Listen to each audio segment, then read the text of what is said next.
ebusia for high all sports GH extra and Easter Monday nyasem kotwaye baba Yara Sports Stadium Asante Kotoko ne Samartex Ghana Premier League with 2018 so ato ama game no yampon ne mum first half and there na obia anhye bi Kotoko anto atena sanso na Samartex enso anto atena me wo eye oseye Kotoko head of sports ewo eye Otek one sports editor ewo Otek FM ewo mention the super international bibi aboko right na boko there bibi ade the bibi ade and then no me na me host you first account na be host eti ene de ma be hye umpo oh boy me host you I'm in control and now by Kumasi Baba Yara Sports Stadium do one e ka say a game no na ne bono e fede but looking at the game no two sides no minimum also take on the first department of the game are yitimi hwe yeah the I mean first of all I'm say whether no am one man to me and concerning I expected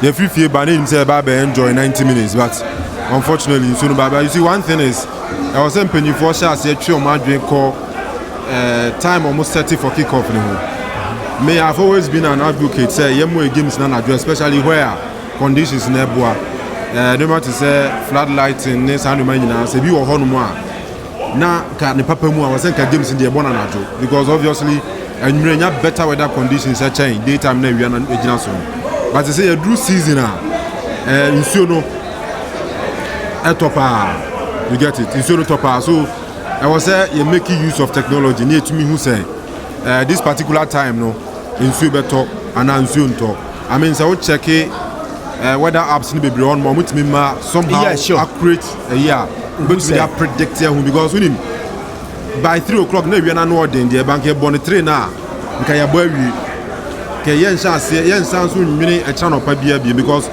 is a Samartex for ya ba ni say no also mo sada oh nti whichever cause be o can force major no also mo sada yeah enya na so bi ba be compensate o mo musica bi dia to mo council na bibisa nti mesre going forward no I was say a chance making use of technology especially the weather conditions ni dey say to me who ni hu say nsuo betumi atọ ana intumi ntọ ni every time betumi the games na hyehyɛ na boa but on the game ni dey me feel say na to some extent now standards no there na a bit questionable. I mean this is the Premier League Ghana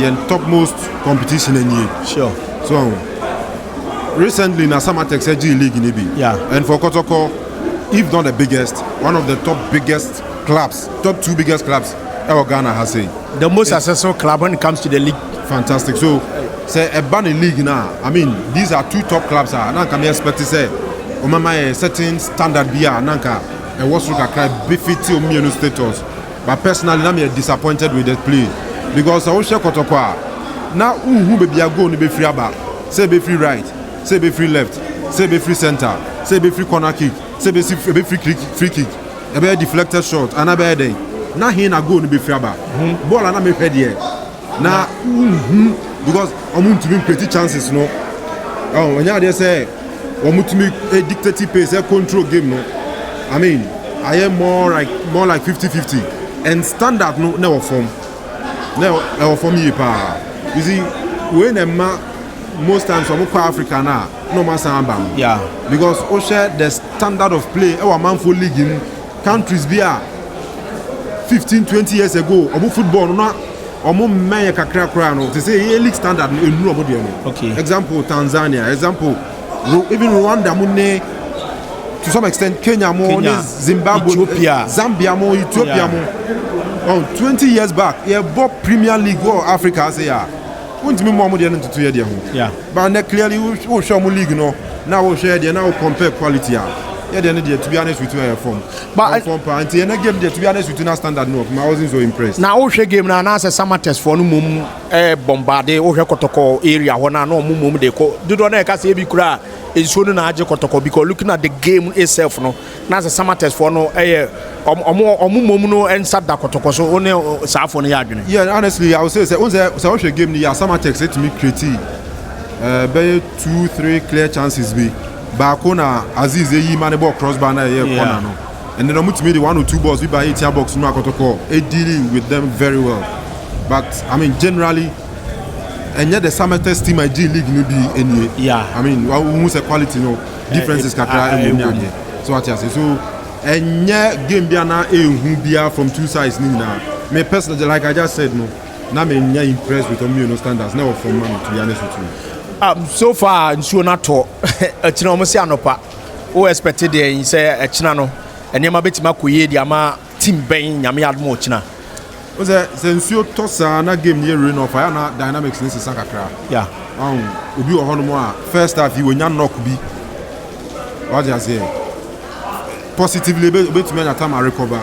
Obi so hono mo dey bia. One or two reasons be a second half no ye hunu because game now to us ebianka and then the year boy obetumi jan na so the abo ba okoda ya fe na obe Philippine na nti bedra no pa no bon say players me be on match no ntumi nkan because of so bobi na o ma bedu na musa na we kura na mo buy with more or less like 100% fitness ni mpo no and I'm saying me convinced na adin sa akwa koche so to be honest e be 50-50 one pitch no emwa e be sesa and yet said the tenem. I didn't win any papa that. Niswasa castle to aguso. Yes, you ya water so normally and you feel say yes, a conditional and the perfect condition for football game. But in this case, you have to heavily for the past 1 or 30 minutes. So it means impact be now pitch no so be negative rather than positive. So obviously a be affect play. Nyame adman opano. So nya a perfect game. I mean, so why do you say about Opana? You feel teams say about enjoy football, just 45 minutes. Coaches in Bepe say, I mean, they can have excuses. Maybe I know I don't care. Met me as an uncertainty. What do I say? So many excuses be brinty. Emma, I'm more than in the expecting.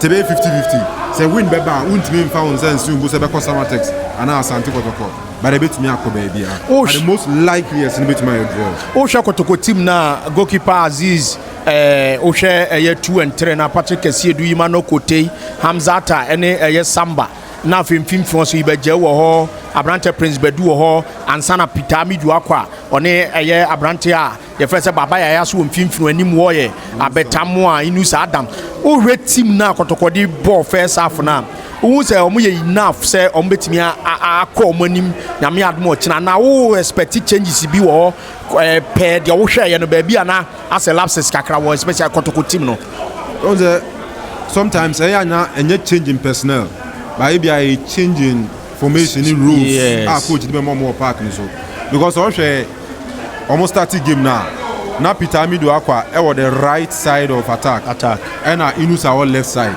so we are all saying say in 2026 there Edin so be who say coaches elbow right number 7 number left number 11 unless say we do situation be only choice be left for me na aka and right for me na aka and your more na be ball wings ni me but in the case of option now omienu nyina fit there minim de na person oye omon cross ball na ma abetamo ana because abetamo only height yes we share headers be breed there but you can't trust him when it comes to area boss so and your tactics over cross ball no there then those players have no business or positions at the motu and to bet me about say coach in best and rules or pitch no so but enye necessarily individual players no best say win free my win ra but e bia baba yaya on stand rule no e be order back wings no dey be aba be shena I mean some of these changes in a coach or park so now we study game out to me need to me the results ever so I think say yes it may not be personnel but roles on the pitch between us Sama results about me personally I have not been a fan of Kotoko coach okay because I mean what's that coaching there so we share ball with here then Dr. Keke Sapoka munim coach here so I mean it mean who the more your park ni so what you say and at the more your park ni so say was say impact game no te people boy be wie na enuma we nyina no you who how is it called there to be honest with you na question mark kakra o me feel say I was a coach no peja the new mam kakra because these are no obia no bet me convince me say what are bad players by names yes any performances or from previous clubs by and some of them on back to compo ball or mabe ball what you say because so can Peter Amido akwa he's not having his best times yes I see only the best times what you say but I bet me about a lot of the players so with the exception of probably Samba mo Oh my consistent. Baba ya so wayera wo system nim na nsen. Ni nyina ba be issue of coaching. Oh, anytime be a team be a players do ehu so no e coach. Yeah. Ba ku mienu bi yes, e bia omo na one or two suban mi to ma deep in form. But a team of 11, na me dey be a player ba ku na mienu pe bi din there senior. Question marks be coaching. But ya ne kanu na di nkomo no na ayi beba aha na fi osia Kotoko nu na yete ne kanu head of sports e will take na minute to 4 eso ba be wie no kura to 4 me sure say o enjoy game ni ye pa game no nsuo ato ama game no ya postponed nyame adom a wachina anopa no nkron na ye hye dwumadi na se assessment first department of the game unya akonya hwe me da se menua for the first department of game na me share any there it looks like say upetima threatening pa ye ka threatening na they know the ball no corner ni ma na ehu the ultimate ball ni ye bibi in the opponent's half they nanka oye close to scoring na Sanyo mami ense amachem say define threatening ni Samartex Kotoko ball no mo ball no omo swing passes omo movie ball ni there but they weren't threatening enough for the whole of the first half, not even a single shot on target and a call goalkeeper or Samartex. So clearly it tells you say patterns are the creative chances, individual brilliance, not initial. Yeah. It's as a result of mechanical system failure kakra. Okay. Meka system how a Kotoko boy whether 4-2-3-1 and answer 4-3-3 no.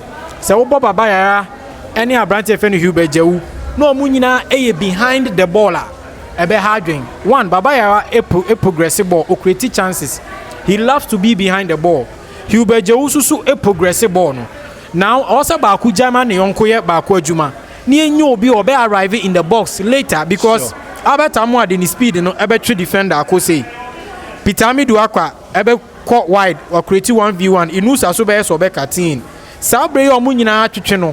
Why na edi third man run ebe rem se bibi ball bia ye loose ewo box ni no ato access. Why Hubejewu goes are not saying in the first rounder or pop up second man. Yeah. In the box now set man no a ball shot. Abre bia no timi esa because set ebe gina Prince Bedu ne there but not only now oye hybrid of number 8 number 10 into no timi adwuma de ni nyina na wide for na create. Yeah. But then Baba ya ba o creating centrally into wide for no so ebe course na be ya ball ne beba. Yeah. That was another problem. Again, patterns and American wasem. Individual brilliance will be between pass the amani nu ade. But also have to say patterns yam pass ye movie ball no writer we mefa right no and we mefa left no so patterns no so create chances. Yeah. Ni nyina anya visible. But the coach any nabaso. Okay. To have shut up Kotoko attack any display omo be nyina no limit omo to no shot on target no say bona baso Abetamu Pitami do akwa Inus Adam plus Ibejewu omochi omo ntimi anche da nya shot on target bia omo nya shot o man threatening omo kura Shebo Aziz Adari eyibo po Sheba akoso point call corner where then a number of times Mukunyeli enya free header one directing on target. Yes. Where the number of times Samartex Eyusu Kotoko left hand side baby Patrick Esieduda. Christian Ajenim Boate koda okakra. Ajenim Boate. Yes. Na Mukuyeli so movie call okakra. Yes. Echese Kotoko omo exploit Kotoko left hand side. Omo hu weaknesses another Kotoko team nim. He was very comfortable. He fin also how are no midfielders mienu no. The other guy no. Jantua. Abrante versus Chase Samad. How are no movie Chase Samad a progressive ball bia okobo shot. For Hubejewu and I said Prince Bedu slide there. It tells you say na in fin also so a breaky. Yeah. It clearly Samartex were the better side tactically. There's a lot for Kotoko to do. Some person winning game we are building momentum. There is a lot also Kotoko expectation. Nyame adoma and ebe fan draw ya. From Kotoko side of view there, won't mean for drawing. Okay. Because Okwa way Kofa draw we a difficult ground.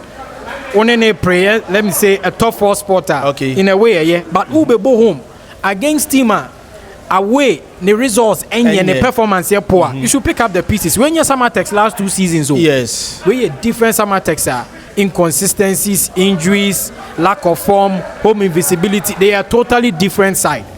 They need to go all out and risk it. So risk it, And Kofa Bona no mobile against Haas now. across it.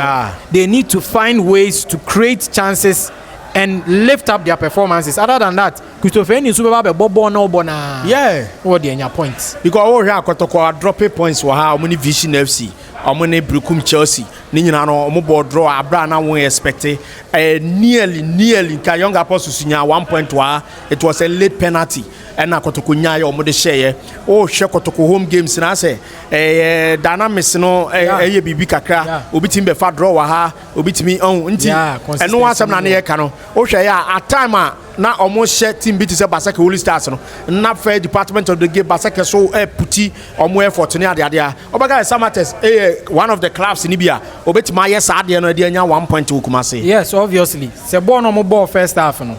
Anyhow, Christopher Enin is close in his spaces and limit your man on to create chances. No, I think say China they are in for a hell of a problem. So Omen dealing with Saudi and India.